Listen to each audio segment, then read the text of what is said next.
being on time. I just wanted to show you that quick little video. Probably most of those products you're familiar with, but maybe not all of them. So nice little overview of Google. So this is a presentation about how to Google your career. So we're going to be talking about Google as a company, what it's like to work at Google, what kind of opportunities we have for students and also young professionals, and then how you can start to work at Google. So how do you apply? What are we looking for?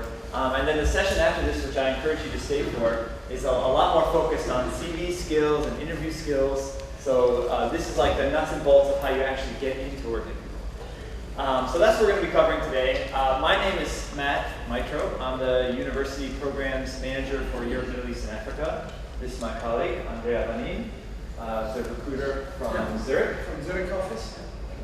So, Andrea, you want to just introduce yourself quickly and how you got to Google?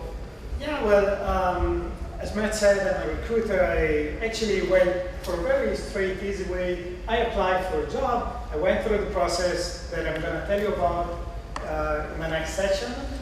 And it was about 1 year ago. So hopefully now I'm continuing. We're just discussing with some colleagues during lunch how interesting it is to see how many people at Google start in one position, progress to another one, develop to the third one, and how this happened really fast. I think majority of us probably joined no longer than 3 years ago. So there's a lot of dynamic and a lot of opportunities. Just need to find a good way through to apply and get the job you can do well, and then move from inside. It's really, how can I say, a great opportunity. So Andrea's been here about a year. I've been here about 7 months. So we both are giving you a perspective of like recent experience coming to work at Google. And so, hopefully we can tell you some interesting things about how you get your career started. And we want to make this really fun and interactive. So you'll see the swag here, right? The cool Google mug, we've got a wristband, we've got a yo-yo. So these are for really good questions or really good answers. So I want to see a lot of participation, and we want this to be fun and interesting. There are going to be some quizzes and things. So please, if you have questions, try and save them for the end. But if it's something urgent, like raise your hand, and good ones will get swag. This is the hashtag for the event, so definitely follow us afterwards. And just so you know, this presentation, you don't have to be scribbling furiously all your notes on everything I'm raising. You can find the presentation after the event at this address. So definitely look this up. And we'll also be communicating with all the students who registered for this event with links on how to do all these things. So just pay attention. No need to write everything down. If you miss something, you'll see it later. So let's start with a very basic, simple thing. All right, you guys are here at G Saudi. You've seen presentations about very advanced Google concepts. Hopefully you've been enjoying those. But what about the basic stuff? Like what about Google as a company, as a business model? So let's start with a really tough one. You would think this is easy, but what is Google's mission statement? Can anybody summarize it for me? And the best answer, what should we get them? A mug? How about a mug and a wristband? Because this is a hard one. I ask this a lot, and nobody gets that close. So best answer wins. Anybody? Can you repeat the question? Sorry? What is Google's mission statement? Can you describe it? Can we Google it? Here. Can we Google it? Do no evil. Yeah, do no evil. That's close. That's the corporate motto. So that's not a bad answer, but it's not a mission, but it's one of the principles. Let's say. And no Googling. So I see whoever's got a phone can just call. No Googling on the phone. Go ahead. Globalization. Globalization, that's part of it. I think the motto's closer right now, but go ahead. Organizing the world. Organizing the world. The globalization, as a one word. Almost there. We're getting closer. I need to Google it again. Here. Retrieving information easily. Okay, we're getting closer. There's building worldwide communication. Think big, start small. Okay, like this is the concept. I think we got the two components of the answer. What about there? Not together. Yeah, go ahead. Being everywhere. Being everywhere. That's kind of part of it. Yeah. Making the people's life easy. Making people's life. You guys I'm hearing these answers, so it's good. I'm glad you feel this way about Google. Okay. It's all good answer. They're not the answer to the question, but they're all. Anybody else want to give it a try? Yeah? Is it about connectivity and making everything available at a touch of the finger? All right, I think together with the motto, should we give it to him? I think that's the best. But nobody's perfected it. But here's Google's mission statement. Okay? Organizing the world's information and making it universal. universally accessible and useful. Right? So think back to Larry and Sergey, right? They're in a garage in California. They came up with this huge company, just in a garage, right? That's where they started. But they weren't just thinking about search. That wasn't the only thing they were thinking. They were thinking about this much bigger mission. Think about how huge this is. Organizing the world's information. So not just like the Saudi information or MENA information, but everything in the world. Organizing it, putting it somewhere that everyone can access, and universally. So they're coming up with products that make the world's information universally accessible. So everyone in the world. We're not making niche products that only some people can use, only people who are wealthy can use. Google is designed to develop products for everyone to use and to make it more useful. So it's not just providing you with information and saying, you do something with it. It's saying, no, we're going to help you make that information more useful in your day-to-day life. Okay, huge, huge mission statement when you think about it. And you're going to see this mission statement throughout the presentation as we talk about Google's business model. So what about Google makes it different, really? And there's three things that I like to describe that really makes Google different from its competitors, from other companies. The first is the way that we think about innovation. All right, so the Google philosophy is you give your really bright software engineers maximum flexibility and freedom to work on products that are really important to them, ideas, concepts, and then you release them very quickly. The period for development of products is very short at Google. You release it to the public, you allow you guys to use them, see what you think, you give us feedback, and we make improvements until we get it right. And of course, the flip side of that is if we get it wrong, we develop a product that you really, really don't like, then we also kill it quickly. Because there's no point, if it's not going to work for you guys, the users don't like it, then we kill it quickly. This is a very different way of thinking about innovation. Most companies, right, it takes them years and years and years, and they wait till something's perfect, then they release it. But Google is different. The second really big difference with Google is that they're thinking about making the largest amount of impact possible. So again, thinking about the mission, right? So our executive chairman, Eric Schmidt, always says, if we're not making products that affect at least 1 billion people, then we're wasting our time. So you're never going to see a product that we don't think can be implemented everywhere in the world and affect everyone. Very different way of thinking. And then the last one is long-term impact, right? So Google is not, when Google started as a company, they didn't even want to report quarterly profits. They said, that's not an accurate measure of us as a company. We think we should be measured over a much longer period of time. Now, at the end of the day, that argument didn't win with investors, but Google as a company still thinks that way. So how many of you guys have heard of Google Books? Anyone use that or heard of it? Okay. So this is a project to digitize all of the world's books and make them accessible on the internet. Now, when they started that project, they were told that would take 150 years to complete. Now, they came up with a bunch of process innovations, and now it's down to 30 years. But how many companies do you know are trying to do something that's for the benefit of all mankind and it's going to take 30 years to complete? No obvious way to make money. This is the way Google thinks, totally different than other companies, right? So what did Google do to generate all of the revenue that it has, right? And the real key is it created this ecosystem right here, connecting users, advertisers, and publishers. So the users, this is you guys, right? You're out there on the internet, you're looking for something interesting, something you want to know about. So Google obviously created its first product, Google Search. This is tailored at you, making it easier for you to find what you want to find. The second group that Google has targeted, and one of the first few products it released, was for publishers. So publishers are people who are creating really interesting content on the internet. Maybe it's a video, maybe you're blogging, you're putting up your own website.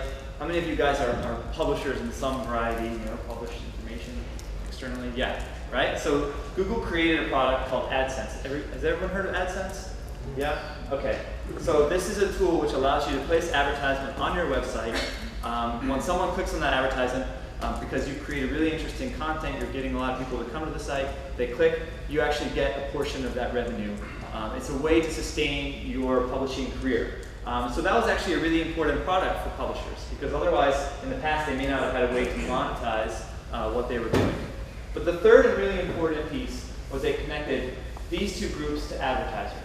Okay, advertisers, companies that want to sell you a product, so and they want to take advantage of you looking online for this stuff. So Google created a product called AdWords. I'm sure most of you now have heard of AdWords, at least after today. And this was a really revolutionary tool which allowed advertisers to send you an ad at the exact moment that you're looking for something. So think about old forms of advertising, right? You know, billboard, TV. So like, let's imagine that you know, you are hungry and you want to get a McDonald's hamburger, and but you're watching TV and someone shows you an ad for a car, right? This is essentially like a wasted ad dollar. I mean, you're not looking for a car right now. So this advertising company, whoever advertised that car, essentially wasted an ad on you. But with Google, right, if you're not looking for a car, you're not going to get a car ad. If you're looking for where's my local McDonald's, you might see an ad on the side for McDonald's. And that's a good use of money for McDonald's, right? And if you click on that link, yes, they have to pay Google some amount for the advertisement, but they're getting a customer who's looking for that at that exact moment. Very, very powerful form of advertising. Creating this ecosystem was actually one of the major innovations at Google. Sorry, go ahead. if I can add something, another point that is extremely relevant is it's not just how much you pay to get your advertised. You cannot pay more and get it on the first listing, Yes. on the first page. It has to be related. So you were mentioning user, Yeah. and that's a dogma. User come first. Yeah. So We think this is the most important piece of the puzzle, really. Like, exactly. So you will see the advertiser, but just for the words you're searching. Yeah. Even if the advertiser is willing to pay twice as much, 3 times as much to get on the first listing, if you're looking for hamburger and they are advertising shoes, you're not going to see that ad. Yeah, It's exactly. not relevant to you. The idea is that it shouldn't bother you. It should help you getting what you're looking for. He can target a different audience. Yes. Yeah, but only in the sponsored link section. You know, the stuff with the pink background. Not in the search. Not in organic search. You can't prejudice those results. It's impossible. You can decide what is relevant for you, and you can customize it a lot for targets, for keyword search, and so on. But it has to be relevant with the target. Really important point. And so Google makes probably 90 to 95% of its revenue from online advertising. This is the major income generator for Google. And we support more than 1 million advertisers on AdWords. These are mostly small businesses. And for most of those small businesses, advertising online is the primary way in which they generate revenue for their business. So Google is also a huge platform for empowering small businesses in the world. So advertising is a big part of Google's business, but it's also important to other small businesses who are operating online. It may be something relevant for the audience here. Another little piece, we're not going to talk so much about advertising, but just as you know, you can decide how much money you want to spend. And so you're sure that when you reach the roof, you're not going to spend more. You can decide that basically just the people clicking on what is relevant for you, bringing it to your business or to your product is going to be what you pay. And that's very relevant, of course, especially for small businesses. They might want to test, allocate just a small budget and check how this is going, and you can do it actually. Yeah, so that makes it really useful for small businesses, right? Because they may have a very limited budget, but they can still have an effective online advertising campaign. But of course, you know, it's more than just search. It's more than advertising products. It's all these amazing consumer products that you know and love. So just to get your brains thinking conceptually about how Google's mission works, maybe we'll do a little quiz for some good swag about what some of these products are. I'll circle a couple, and then you have to tell me, to really earn it, you have to tell me how it fits in with Google's mission statement, all right? So let's try this one first. Who can tell me what that is? Raise your hand.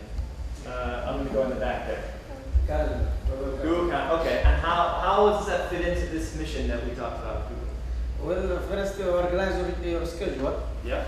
and maybe most important thing, you can organize your schedule with your team in your company.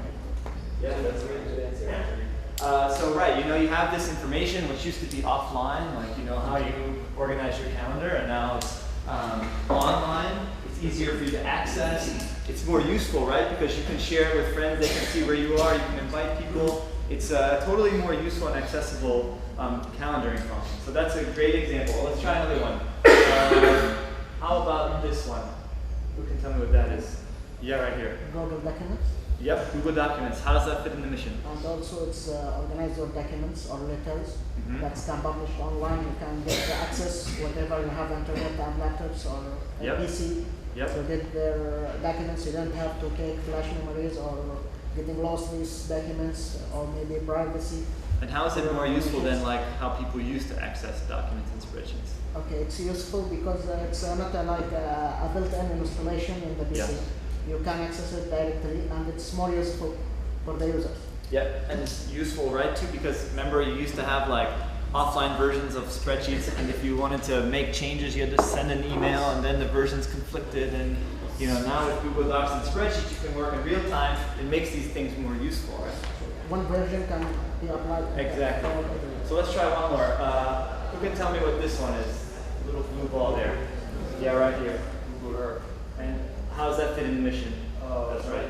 The shared location, if you have a place and you want to meet up or how or company office, basically share information of location.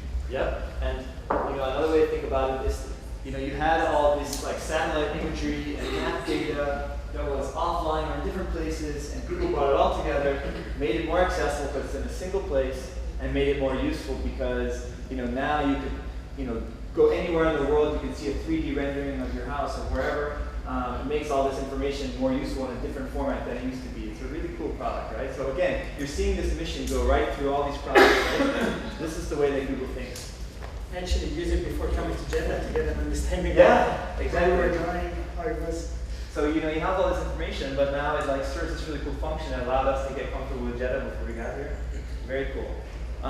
So Google, yeah. I have a question related to the previous slide. Yeah. I noticed Orchid over there. Yeah. Yeah, this was one of the products before even Facebook. Yep. Yeah, I mean, I used to have their account. Now, I can see this product still continued. I mean, along with Google Plus. Yeah. Okay, why two products similar? very And strategic third thing, Yeah. why this product is blocked in Saudi Arabia? Yeah.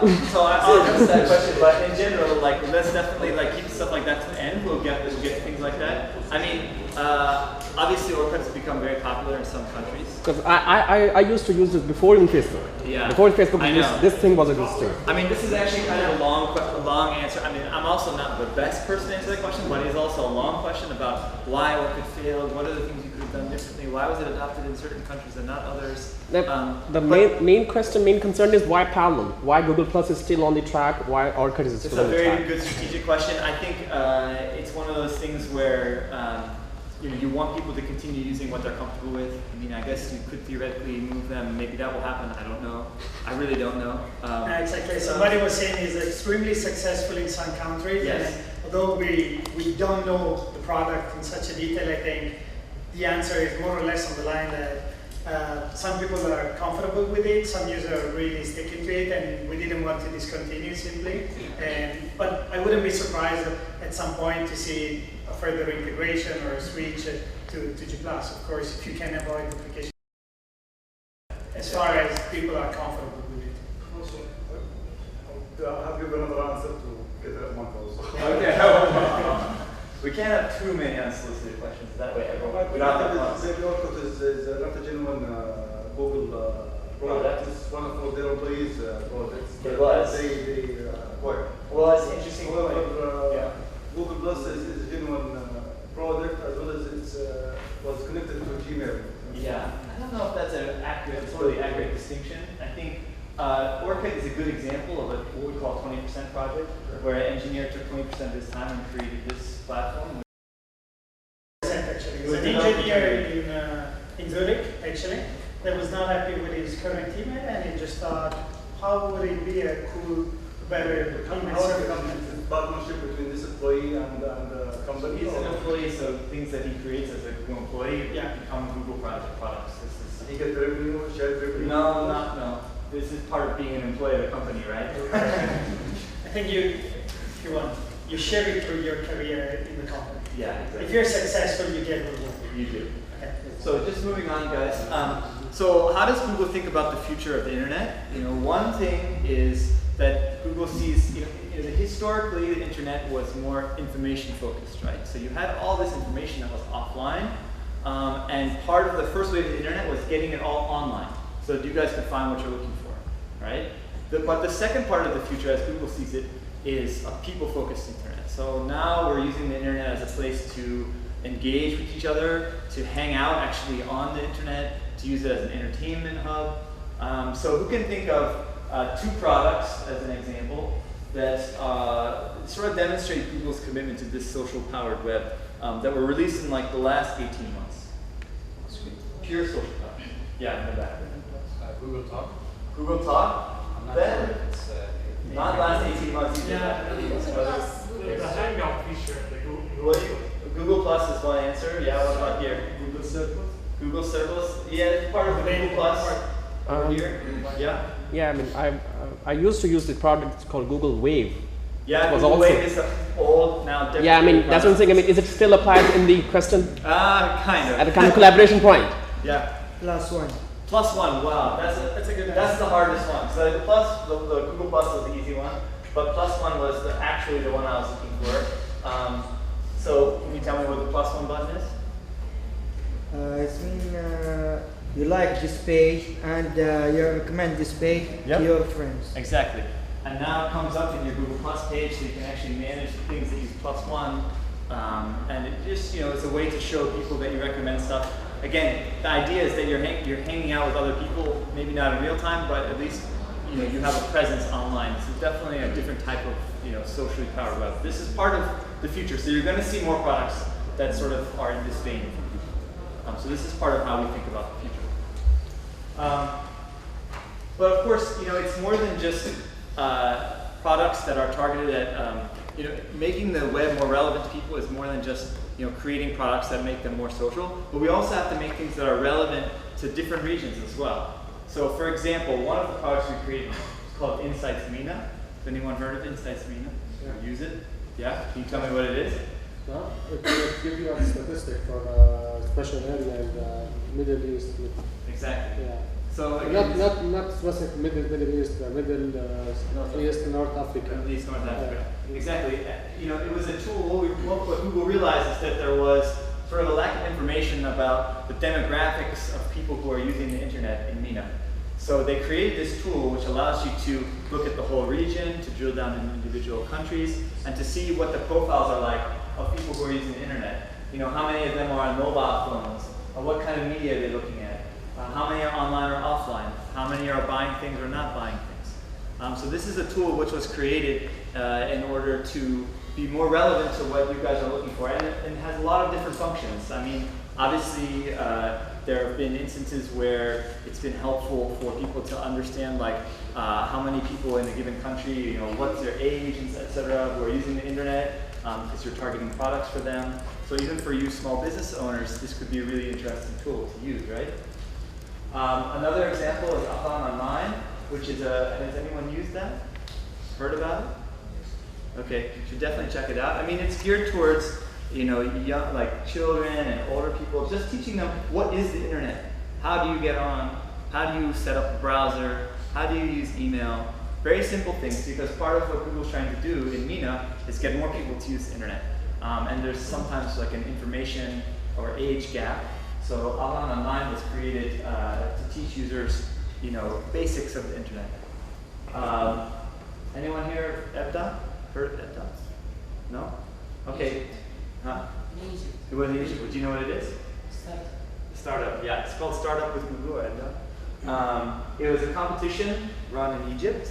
I wouldn't say it's the only country we're going to run it in, so this hopefully will be a pilot project for other countries in the Middle East. But again, it's Google's commitment to a region, to coming up with new products and ideas. So essentially, if you've heard of Y Combinator, another startup incubator in the US, this was modeled after that one. It was focused again at the moment at Egyptian startups, but it was a huge competition. I think we had more than 4,000 or 5,000 applicants with business plans, and they get whittled down to a few. Then they had pitches, and you got to meet with angel investors that Google arranged. And then in the end, they ended up picking a winner, and I think they got like maybe it's $250,000. So we're hoping to replicate that in other countries at some point. But again, another commitment to the region and to creating products that really target specific countries and regions like MENA. So hopefully this sounds like a cool company. You like what you hear and you like to work there. So what is it like to work at Google? What are some of the benefits? What's the culture like? So let's do a little quiz here. Just true or false, hands up or down, what do you think? So I've got 5 statements up here. Tell me whether you think they're true or false. So first one, there are game rooms in Google offices. A little ridiculous. Who thinks that's true? Okay. So that one, apparently you guys know that one. So what do you have in Zurich, for example? We have a gaming room with a table tennis, a music instrument. There's a hanging chair. There's a little football, table football. What else? We have, right? You have a Wii. You must have a Wii. Oh, we have a Wii. Yes, we have a huge plasma screen with Wii, with Xbox, and all that. So the idea, with game rooms is that Google treats its employees like adults. So every quarter, you have to meet certain metrics that are established by you and your manager. But the way that you meet those is totally up to you. You're given almost absolute freedom. If you want to come in late, if you want to stay late, if you want to play games because you have time or you need a break, nobody's going to stop you from doing that. This is just the culture, right? The game room sort of exhibit that. There's a nice story about, for example, the game room in Zurich. We have this full music instrument set up, and actually it was for a Christmas party. Instead of paying a band for playing music, they decided to buy the instruments, and Googlers played for the whole evening for everybody else. The result is, with the same amount of money, we got the game room, and it stayed available for everyone. Just because 10 guys volunteered, and for a month they prepared the music for the party, and we make it. Very common. Stuff like that happens all the time. Lots of talented people doing interesting things, right? Okay, next one. What do you think? Miniature kitchens on every floor. Who thinks that's true? Oh, so you guys don't believe it, huh? We do have mini kitchens on every floor. So every floor of every Google office, you have a little kitchen with healthy and not so healthy snacks, and you can go anytime you get up from your desk, you can go get something if you're hungry. The idea is that we don't want hunger to stop you from being productive, right? So it's just part of one of the benefits of working at Google. What about this one? We throw an official company party every week. Who thinks that's true? That seems ridiculous, right? That's a Facebook thing. That's true. No, it's a Google thing. So we have a company party every Friday called Thank Google It's Friday. And the idea is, obviously it's fun. You have some beverages, some food with your colleagues, and you get to know them on a personal level. And there's kind of like a career purpose to it, I like to say. Because Google wants you to work at Google your entire career. And so in order to do that, you have to know people from different areas, you have to know people at different levels of seniority, get to know them, and having a company party is a real leveling. Everyone meets, you can meet the head of Nelson Matos, the head of emerging markets, he's in Zurich, you can meet him at TGIF, no problem, you can go talk to him. So that's part of the idea too with the company party. So it's fun, of course, it's definitely fun, but there's a purpose as well. All right, so on the recruiting side, does Google only hire students with top grades? Who thinks that's true? Only top grades. Okay. The only guy, sorry. We don't only hire top grades. Obviously, if there are any faculty in the room, I'm not telling your students that they shouldn't study. You should definitely get good grades. It's definitely important. It's not that it doesn't help. No, it's not that it doesn't help, exactly. And this is a recruiter in the room, so he's telling you the truth. But we look at more than just grades. So we want to know you as an entire person, What do you do outside of class? What do you do outside of work? Are you a leader? Are you an innovator? Are you an entrepreneur? Did you start a student group? Did you start a small business? Have you been in a business plan competition? Anything like that shows that you have these kind of characteristics that Google values. It's not just about grades. In fact, all the time we take students who are not top students at the universities, but have demonstrated all these other really cool things that they do. Last one, you have to go through 10 interviews to get a job at Google. How many people think that's true? Okay. That's not true either, thankfully. How many did you go through? I think it was 8 in the beginning. Oh no. But some years ago, not my experience. Years before it was 8. Yeah. And then in a typical Google way, they try different number of interviews, they check the data, they check the passing rate and all the statistics possible, and finally it's only about a phone interview and 4 face-to-face interview, all in a session. So you're basically interacting a couple of times, once on the phone typically or with an hangout, and then a morning or an afternoon, 4 or 5 people after each other. How many did you have? I had 5. Okay. Actually. I had 4. But I asked someone I didn't know how many he had last week, and he said 9.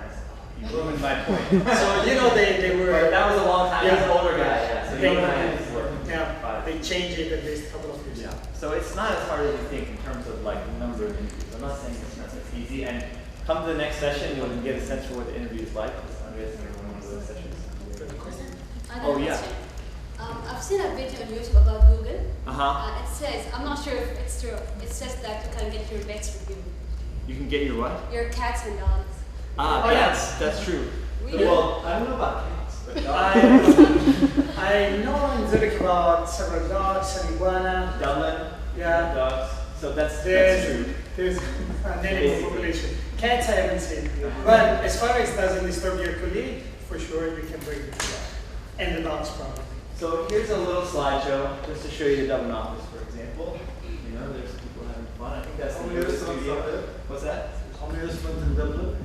9 or 8? How many what? There's restaurants. Oh, I have no idea, but it's a lot. 9, There's free 9 sushi, there's the gym, foosball table, lava lamps, people hanging out.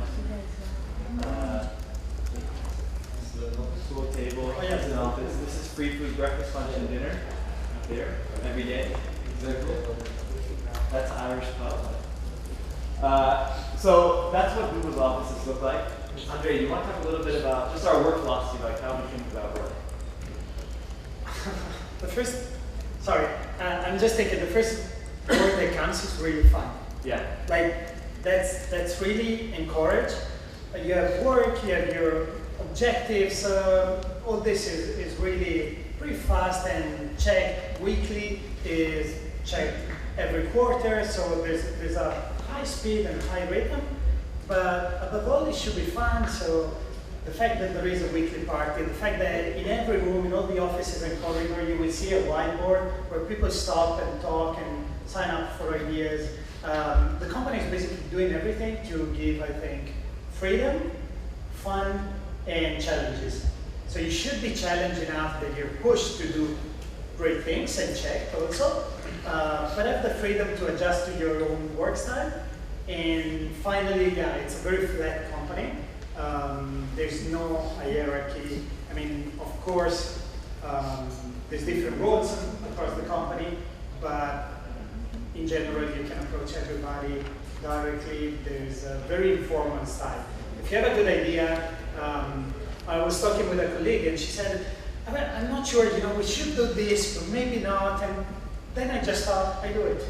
And that's how it works, right? She was like, I was not sure, and in another company, I bet it would be, I'm not sure, I'll ask my manager, he will ask his manager, we will check, and so. And she was like, no, I did it. And if it works, then people like it. Exactly. Yeah, and that's how it works at Google. So that's part of the culture.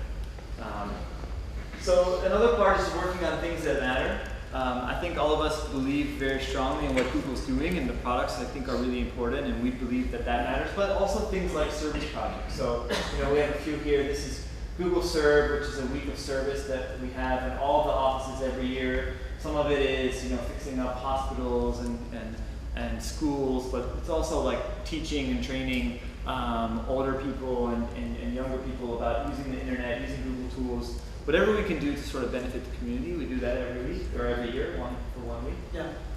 We have Google.org. Have you guys heard of Google.org? This is sort of the humanitarian division of Google. They do things like tracking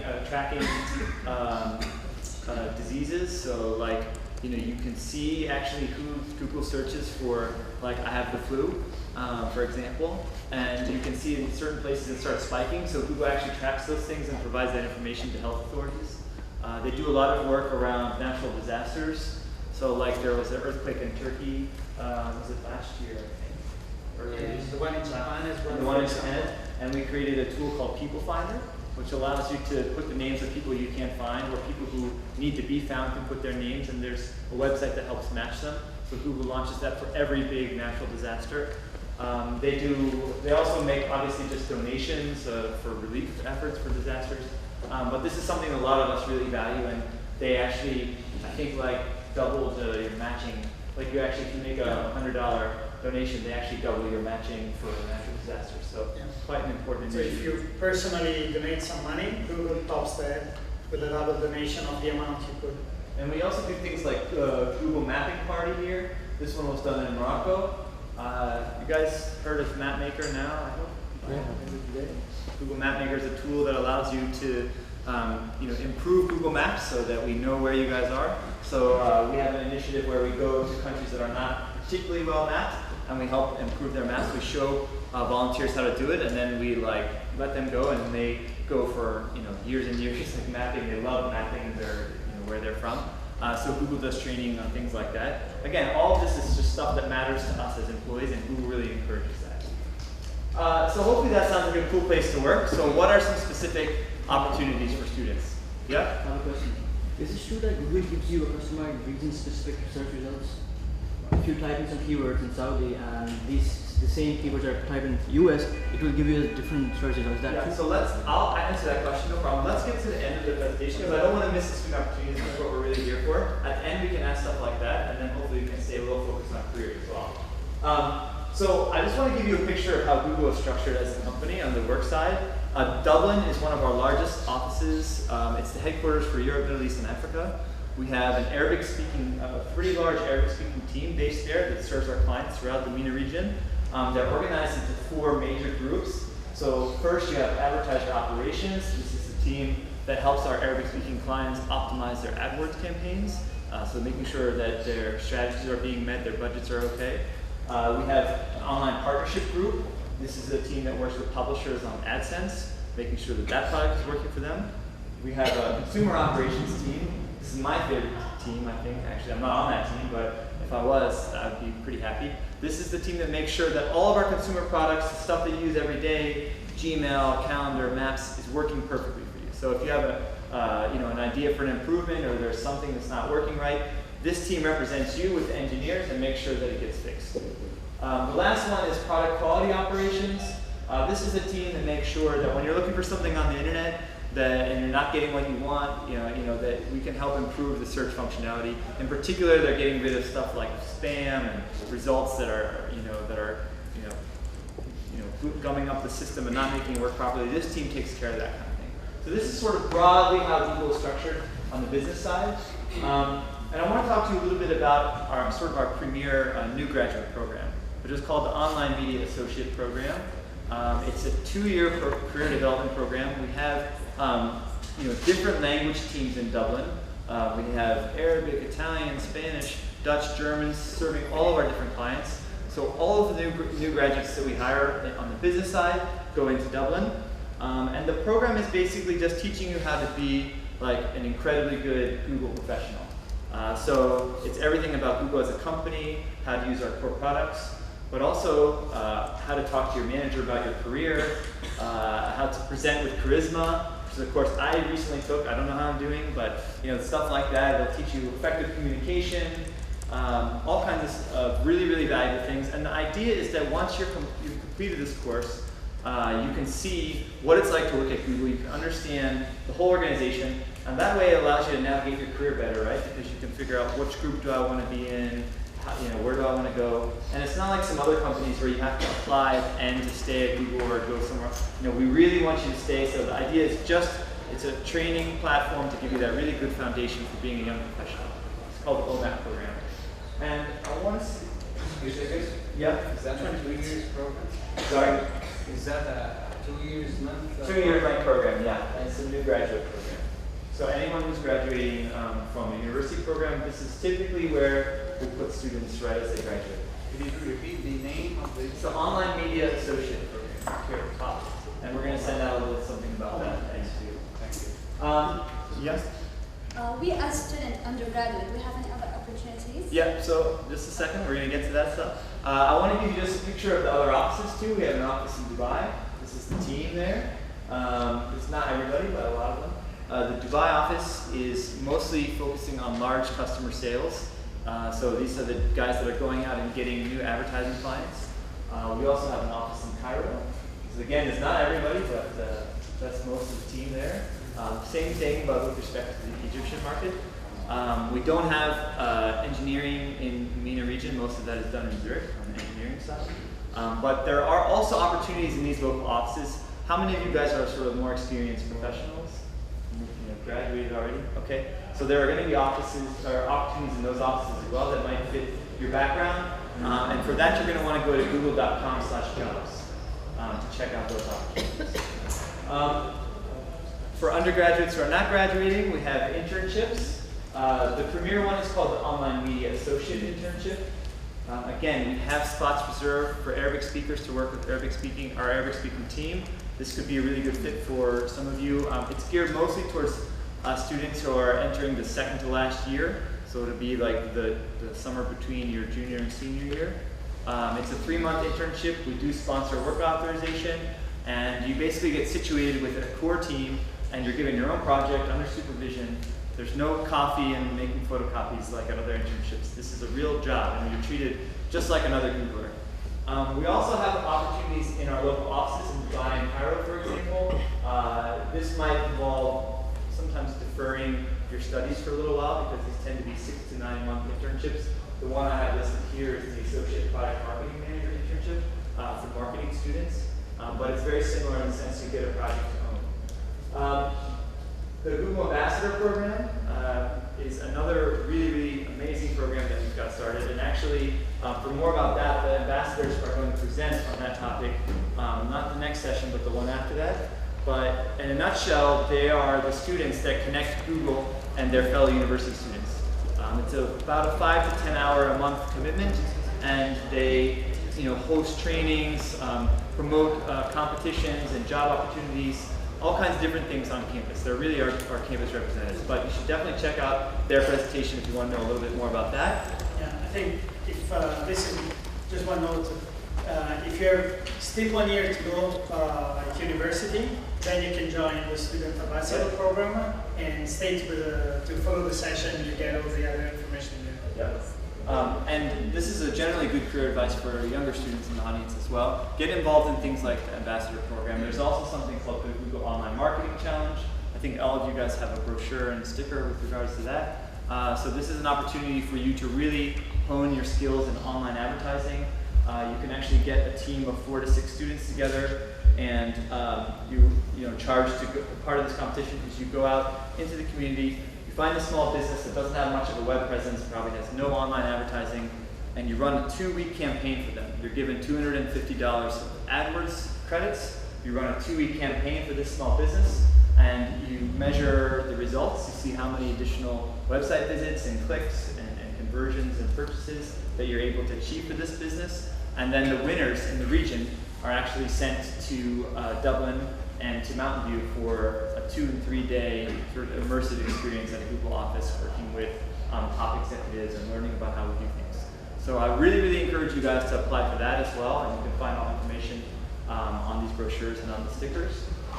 I want to mention another competition which is really interesting. Again, good for students to get involved who are not yet graduating. Google Zeitgeist Young Minds is a competition for students aged 18 to 24 to come up with ways that they can impact their world, to create a 60-second video and then submit it as part of the competition. And the winners who are selected from different regions will get sent to Mountain View. There's going to be a huge awards ceremony where they'll announce the winners.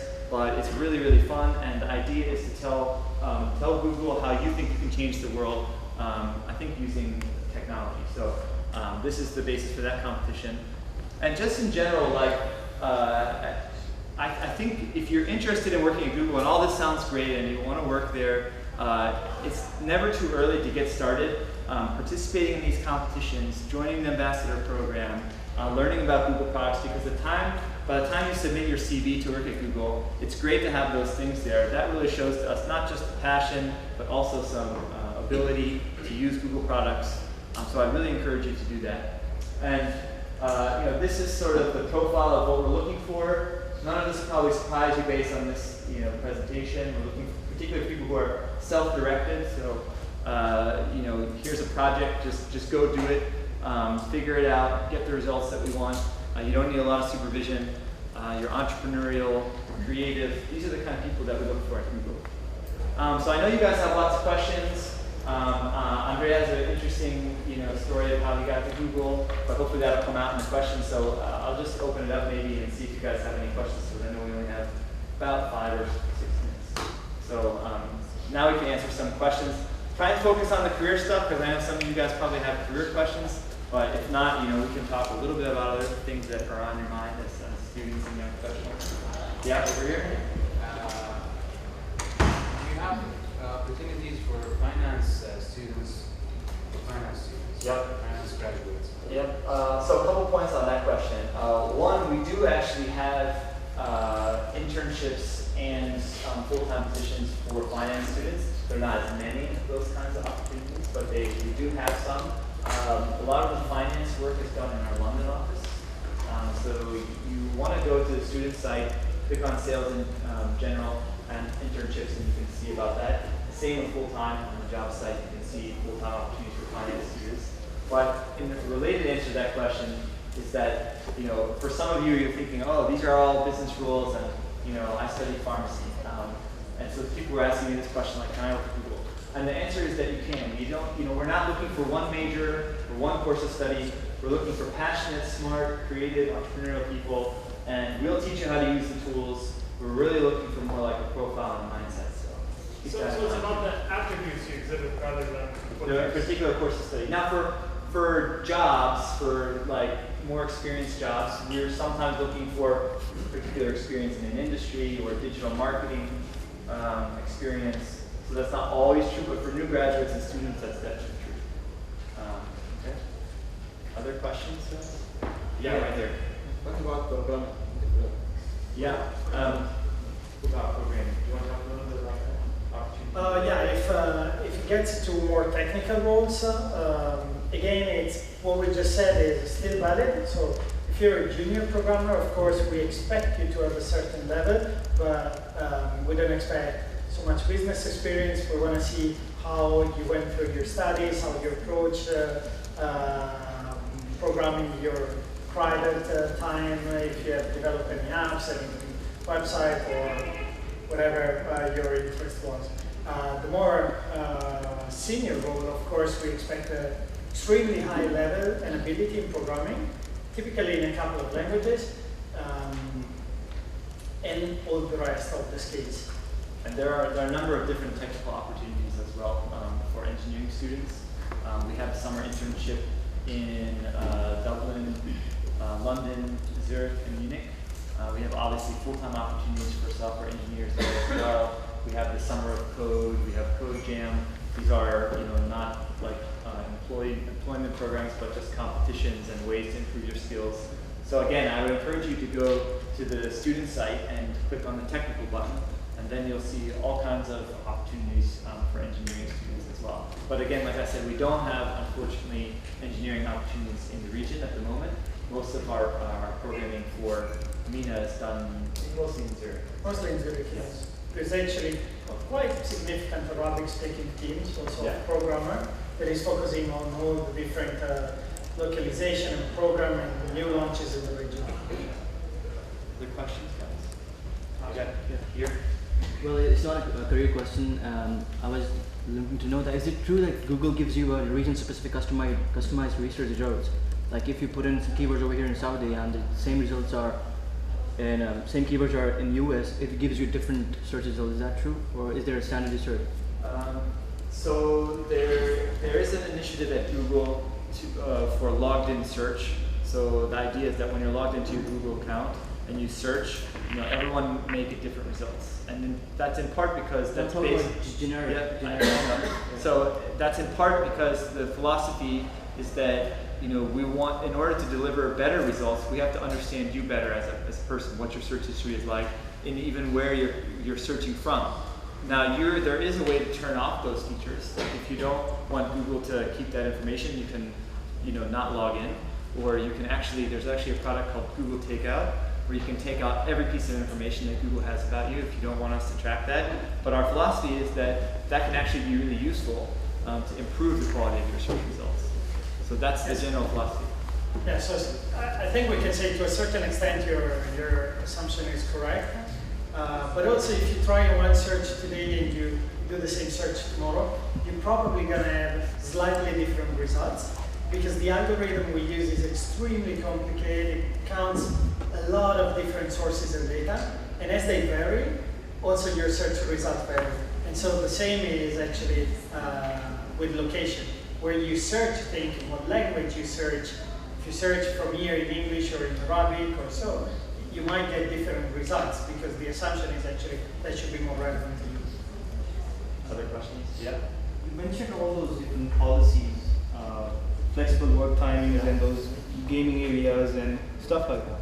I would like to know how does Google differentiate in terms of employee performance measurement in that area? How do you measure the performance of employees? Okay. On one hand, you guys are giving all those flexibilities, all those different policies. How do you actually measure those? I mean, do you want to talk about OKRs? Yeah. So what you just mentioned, OKRs is objective and key results.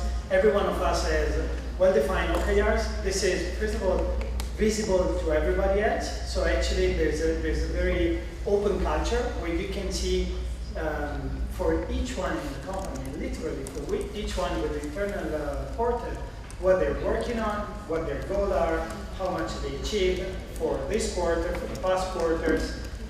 So it's very transparent. And that makes also easier for everybody to be on the, so to say, on the same page, to work all together, even if there is this freedom of coming late, leaving early, staying late, and so on. Performance is very data-driven as well, I would say. So when we set this objective, they need to be measurable. They need to be factored, so that actually you can really look at how much you achieve, if you achieve it 100%, 75%, and so on. And it's done every 3 months. So it's actually quite significant. Besides, it's not only your manager that does your performance review, but it's also your peers. In case you have people reporting to you, we take that into account as well. So you really have an overall picture of your performance in, let's say, the hard part or the soft part. 360. Yeah, basically it's a 360. You mentioned about innovation as well. So there are lots of new projects going on as well. So how do you estimate time and all required for these new projects? How do you measure the performance on that? It's a question impossible to answer in general. I would say that's project management skills. Depends on the project, on the status of the project. But you typically start with an idea, develop a pilot. You need to have typically a business case to run your pilot. If the idea is good, you want to motivate and find other people to join. And actually, this is also encouraged. The 20% time, for example, is 1 full day that engineer can dedicate to something they like, but also joint effort to help another engineer that might have a good idea. So if you have a good idea, you might want to find other people to help out. And if, of course, this is strong enough, you can basically escalate it and make it an official project. And at that point, of course, the planning is done with a bit more carefulness. And in general, on the business side, I mean, a lot of it is about setting these OKRs at the beginning with your manager. So managers have experience in doing that, so they kind of have a sense for what is an ambitious goal, what is easier to achieve. And I think the philosophy at Google is that you set goals sort of above what you think you can do, so that you're challenging yourself. So I don't think that if someone hits 100% of their OKRs, then they definitely didn't have enough to do. And that's the idea as well. So you're expected to not meet all of your objectives and key results, because you're also expected to set them really, really high, so that if you meet them, you have been as ambitious as you can be. So again, it's more of an art than a science in setting those. But yeah, I mean, all of us are quite busy and quite ambitious, but we love our work. So like, if we're spending a lot of time at the office, some of it's going to be spent like playing foosball maybe, but most of it's going to be spent working really hard on projects that we like. And I would add to that, of course, we reward success, but if you try something and this idea doesn't progress, that's also success, because you tried, you implemented, you checked. So this is a partial success, of course, but it's much better seeing try and fail than just not trying. That's very difficult to do it. Any other questions? This guy. Okay. Yeah.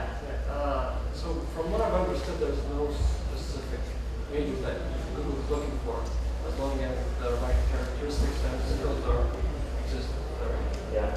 Maybe in the sake of time, if we stay for the next session, we are going to talk much more. It's correct, but we can expand a little bit on this later. Go ahead. You mentioned something about how when you have a project within Google, how it can escalate and become something big, depends on the project managers and things like that.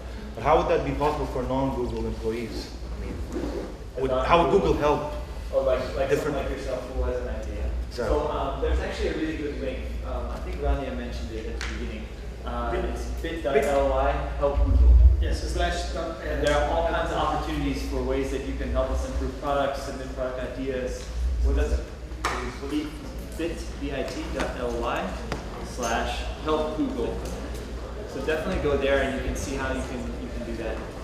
In the back there, yeah? It's not like you submission. About the projects. Yeah.